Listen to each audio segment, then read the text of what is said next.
ఇంటిలో ఓయమ్మ సంపదగా మారాలమ్మ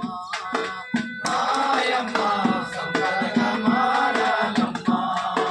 రాయమ్మ సంపదగా మారాలమ్మ మన ఇంటిలో పూచిన చెత్తను పారేస్తే వీధులలోన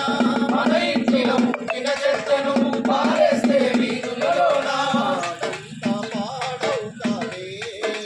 ఓయమ్మ జీవనకు నిలవైతాది మాయమ్మ జీవనకు నిలవైతాది మాయమ్మ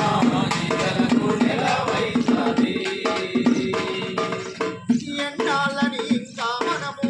చెంపట్టుగా బయటికి పోదాం ఎన్నాళ్ళని ఇంకా మనము చెంపట్టుగా బయటికి పోదాం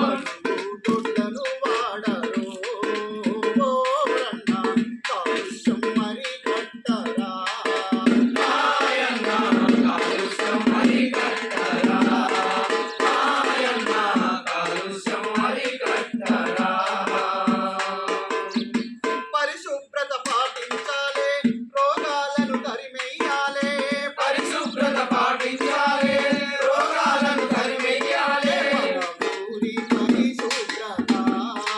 ఓరన్న మనందరి బాధ్యత మాయన్న మనందరి బాధ్యత మాయన్న మనందరి బాధ్యత కాబట్టి మనందరం పరిసరాల పరిశుభ్రత పాటించాలి నిజంగా మన ఇంట్లో చిన్నపిల్లలు ఉంటే ఆకలి పెద్ద ఉంటే బాత్రూమ్ వస్తే పిల్లగాన్ని మన ఆకిలో కూర్చోబెడతాం నిజంగా అక్కడ మల విసర్జన చేసి ఆ మలం మీద ఆలినటువంటి ఈగలు దోమలు మళ్ళీ మన ఇంట్లోకే వస్తాయి మనం వండుకున్నటువంటి వంటల మీద వాళ్తే ఆ వంటలు మనం తింటే మనకు తెలియకుండా అనేకమైనటువంటి క్రీములు మన కడుపులో పోయి మరి మనకు